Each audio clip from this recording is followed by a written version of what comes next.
Hey there friends, it's Sam from Harvey Cat Homestead. I wanted to step in and show you this crazy thing because I gotta figure out what I'm gonna do with it. I've got two of them.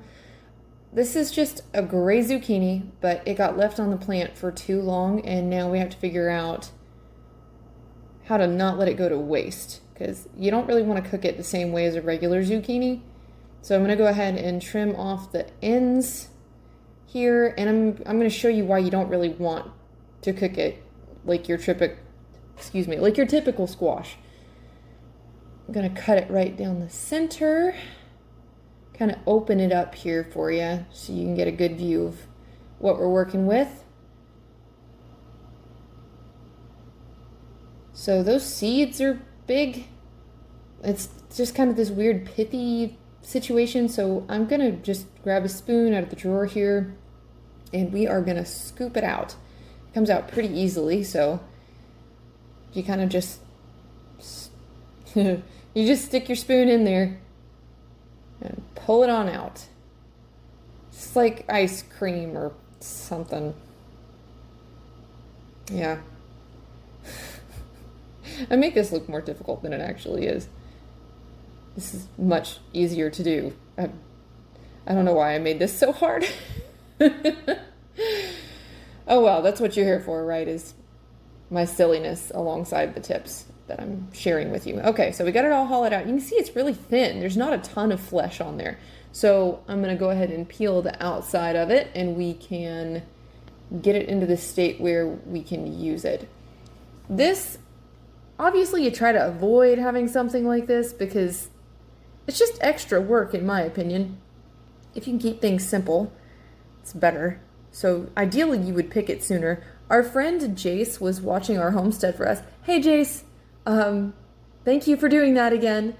He was watching the rabbits. I told him he was welcome to take anything out of the garden that he saw that he would like to harvest, and he did harvest things and then he left them for us. So that's where this came from. He was busy with bunnies. So we're very, very grateful that he did that for us. So he's got a YouTube channel too. You should check him out. I'll drop a link to his channel below. He's an excellent musician. He does a lot of hymns and things like that and contemporary Christian covers. He's awesome. All right, got it all peeled. I'm gonna chop it up. Yeah, Michael's in the background. He's kind of in and out here. You'll see him more at the end here. I didn't realize he was looking. That's funny. Okay, so we're gonna get this scrap into the compost. All of our seeds and the peel that you don't necessarily want to use in this way. Gonna just brush it on in here. I like using my countertop this way. We have like granite countertops. It was literally the cheapest granite at Lowe's Hardware whenever we were building the house, but it works great in this way. So, gonna get everything in there, take that out to the compost pile in a bit. So, let me grab what we need. Got a plate. I'm gonna try this. I want to try to make sure you guys can see what I'm doing. So, this grater has got 4 sides. I think I got this from like Hobby Lobby, but we're gonna use the small, this is not the smallest, it's like the mid-sized one. So not the giant one, not the little bitty one, but this mid-sized situation. And what we're gonna do is we're just gonna pick each of these slices up and carefully grate them, quite simply. This is a very simple process, it's just time consuming. A friend of mine who was telling me, she's like, why wouldn't you just get an attachment for your KitchenAid? And I was like, you know what? That would be a lot faster and a lot easier, but I'm not cool like that. I do things the old-fashioned way. So I guess part of me is always thinking, what if we don't have power? Because that seems to happen a lot out here. We run out of power in the worst times, but that's okay. All right, so that's an example of what grating it looks like. You don't have to watch me grate every single one of these things. The recipe that I'm going to use, we're going to be making zucchini bread. It's a nice simple standby. We need 1.5 cups for each of these recipes. So basically what I'm going to do is I'm going to store it and I'm going to label that it is a cup and a half. Anyway, before you even get anywhere to that point, what you want to do is try to get as much of the liquid out of this stuff as you possibly can, because it can be kind of, it's really wet. It's really damp. So I just take a kitchen towel, a clean kitchen towel with no dog fur in it, and just kind of squish it. I mean, you're breaking it down pretty good anyway, so you don't have to worry about hurting it. Like your whole goal is to get as much moisture out of this as possible. So you just keep working it. And if you need new kitchen towels, I think I use multiple kitchen towels in doing this, but that's what it looks like. It's your simple little grated zucchini here. And I try to measure as I go just to keep things simple. Man, this stuff sticks to your fingers like crazy.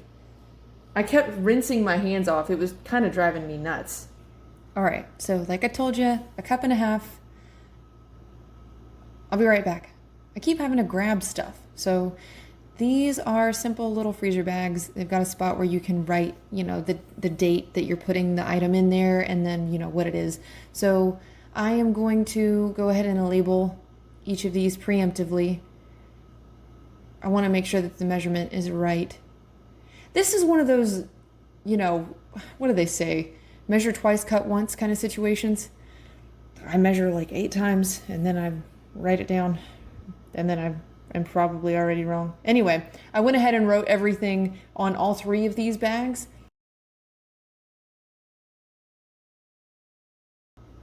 And this is what I wrote. It's exactly the date today when I'm putting it in here. Grated zucchini, a cup and a half.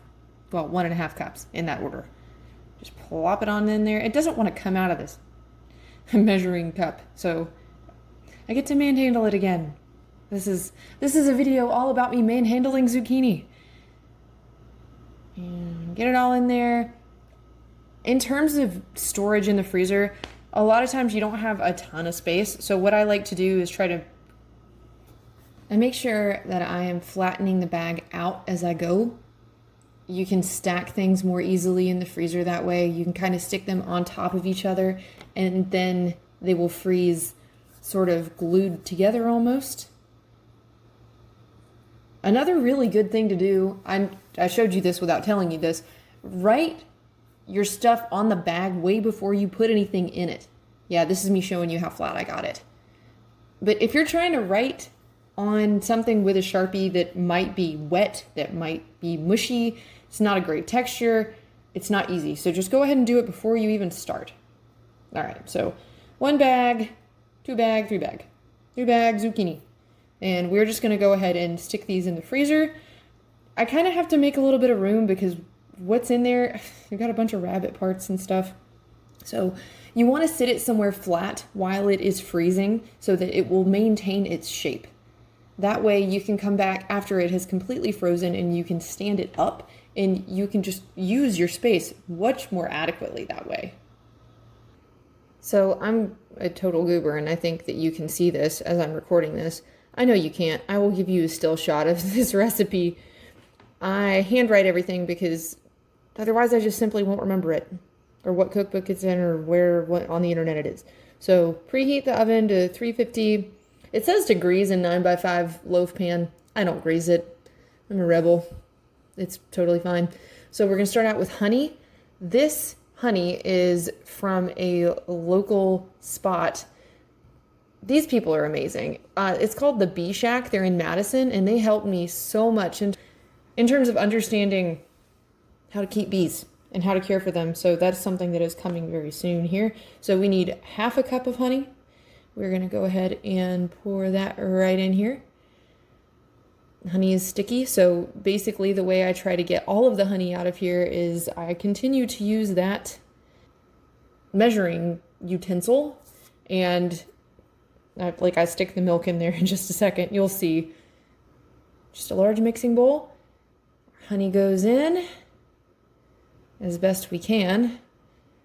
Honey is sticky, so try to get as much of it out here as possible. So I'm going to pour the olive oil right into the same jar. It doesn't matter what kind of oil. Like it says just oil on the recipe. I like olive oil, so that's what I used. It calls for a 1/3 cup of that. You could do coconut oil if you're of the mindset where you don't care about seed oils. You could do vegetable oil, you know, canola oil, whatever it is. So that's going right in. And again, I'm going to try to get more of this out of the container. That I don't want to let any of that honey go to waste. That stuff is golden. Okay, we're going to combine these well. It says to whisk until combined. So we're just going to whisk it away here. It's a little difficult to combine honey with things because, again, it is sticky. So there you go. I don't have the best camera setup to show you really well what I'm doing. This isn't a cooking channel. This is a homestead channel. This is really me showing you what I do with a zucchini. So don't be offended if this isn't the most amazing recipe ever. All right, got 2 eggs. These, if you have homegrown eggs, do not crack them directly into your recipe, please. Crack them in a separate bowl just in case there is anything wrong with them, because you'll ruin everything, all the other ingredients. That is the last thing you want. So do it separate and then add it. That is exactly what we did here. And then you whisk those to combine again. Just says beat well. So you're going to get it as well combined as possible.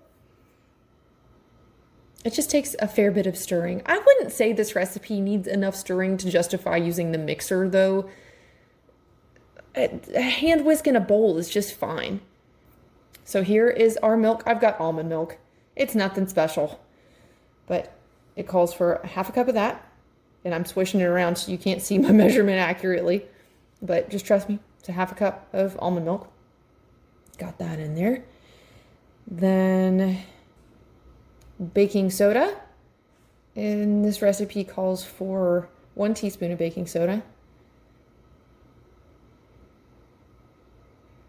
And just plop that right in. This section, it has you adding several things and then you'll stir it after you add them. Got some vanilla. Yeah, I get my vanilla from Aldi. Eventually I'll change that. So this calls for 2 teaspoons of vanilla. We're going to go ahead and plop those in here. I don't think you can get too much vanilla. I'm a nut for vanilla.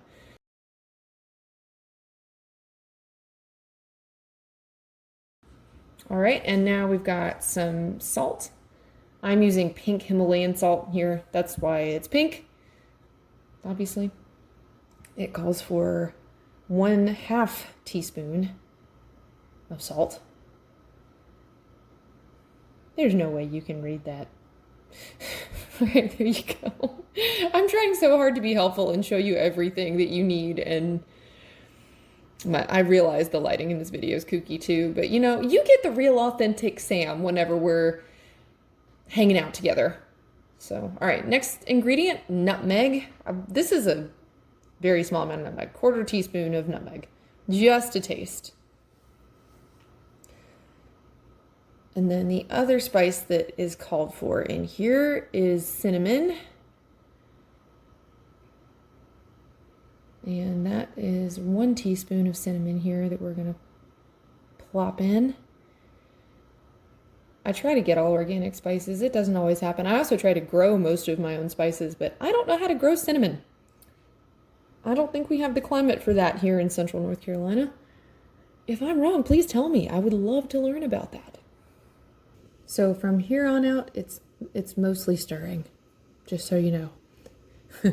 We're going to go ahead and get what we just added stirred in well. We're still using the whisk. We will soon be switching to a spoon after we added all of that stuff in. Next, we are adding in the zucchini. Again, it doesn't really want to come out. It just comes out in one big chunk. Not a problem. So at this point, we will use a spoon to get it, you know, well incorporated into our other ingredients. And yeah, you can't really see what I'm trying to show you. Here you go. Here, I'll just pick you up. I'll pick you up and show you. There you go. That's what your batter is going to look like. So it's nice and well integrated. And the next item that we are adding is going to be our flour. I am using gluten-free 1-to-1 Bob's Red Mill flour. because my gut is puny and disagreeable. So we use gluten-free stuff around here. We try to use organic too, but this recipe calls for it calls for 1 3/4 cup of flour. As I said, it calls for all-purpose flour, but I do gluten-free. So you could use regular flour if you wanted to. And I just used a 1 cup measurement and was like, this seems to be about right. This seems like 3/4 cup, 1 3/4. So yeah, we're gonna stir this. And you don't want to over stir it at this point. You kind of want to just gently, gosh, my arm is shaking. I'm pitiful. So you just want to get the flour moist, essentially. You don't want to go crazy stirring it because it can affect the texture of your end product. And then once we have that well combined, but not overly combined, it's okay if you have some lumps. Honestly, there's no way around lumps when you have zucchini in here. All right, so this is pretty finely chopped pecans. I like adding nuts because it gives it just a tinge of healthy fat and some protein. You don't want to stir this like crazy. This is just like it says fold. You want to gently fold in your nuts to your other ingredients. So that's why we're kind of slowly doing that. I am truly sorry about my arm. I guess when you start working at 13 with your dad and running a weed eater all the time, your arm gives out when you're 34. All right, so that's all we are adding, and we're just going to plop it right in here into our 9x5 loaf pan. Just trying to scoop as much as possible out of the bottom of this bowl. Don't be fooled. I do definitely partake of spoon licking, but only after I'm done with the part that anyone else will eat. The recipe actually says to sprinkle a little bit of cinnamon over the top of this. I don't do that, and that is okay. All right, we are gonna stick this puppy in our preheated oven. We wanna get it in the center rack, in the middle, just so that air moving around it happens evenly. I don't have a convection oven. Anyway, we're gonna bake this for all of 55 minutes, and now we wait. I wanna show you this. So I mentioned earlier that I handwrite all my stuff. Pretty much everything all of my recipes are in here. I don't really reference books very often. Most of the recipes I've got are either from the internet someplace or from family. And all those tabs are organized by use. Like if I'm gonna eat something for breakfast, even if it's sweet. So here's our zucchini bread. Our zucchini bread is under our dessert tab. But I've got that big blue divider kind of separating sweets from savories. And I would highly recommend you write stuff down because if you don't, you won't remember. All right, timer's going off, turning it off. Yeah, the internet won't be there forever. I really firmly believe that. So enjoy it while you can. That's what I'm doing. That's what we're doing together right now. But yeah, I try to have as much as possible in actual solid books. All right, we're going to check and see if this is done. We are using a bamboo skewer. We're just going to poke it right down in there. And if the skewer comes out with stuff on it, which it didn't come out with any goo, that means it's finished. Hooray!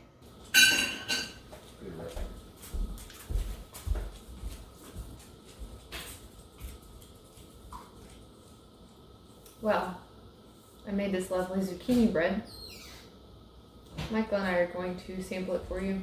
He'll be here in a moment. I'm going to go ahead and cut into it because I'm excited about it. I will eat the end piece just because I'll leave him the edge, or the center. I'm eating the edge. The edge isn't as good.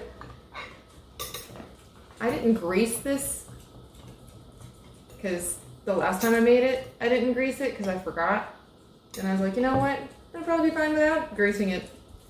So, here's the first slice coming out.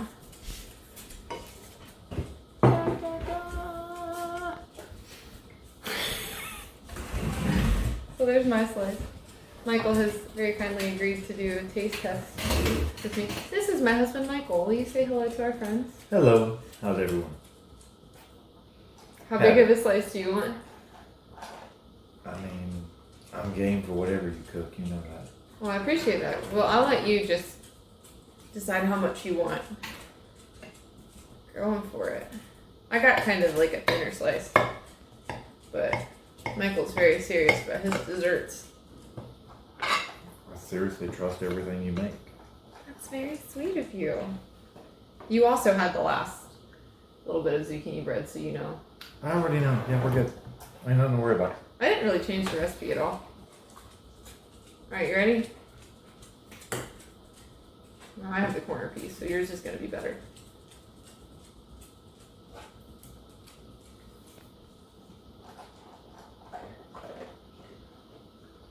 Yep. It's tasty. It's nice and moist. And I wouldn't say fluffy. You did something different with the zucchini. This one is more bready, less grainy, I guess would be a good word. Like there's not a bite of the zucchini itself in it. You've only taken one bite. Okay, fair enough. There's zucchini. Oh, I believe you. Just as much zucchini as there was last time. I'm saying I like it smooth. Okay. So you think I grated it up a little finer? That's what I'm saying. I think you grated it finer. Oh. Maybe I did. I don't know. I just went down. I said, we're just gonna get it. Anyway. We're gonna peace out and enjoy our bread. But we want to say thank you so much for joining us for this fun little how to save a baby-sized zucchini and not let it go to waste. But we appreciate you tuning in. This is Sam and that's Michael with Harvey at Homestead. I don't know if you can tell. I used to be a server, so I'm really good at asking questions when someone's mouth is full. So that's I want the way she cooks. My mouth is normally full. very sweet. I don't deserve you. All right. Thanks. We appreciate you guys. I hope you have a lovely day.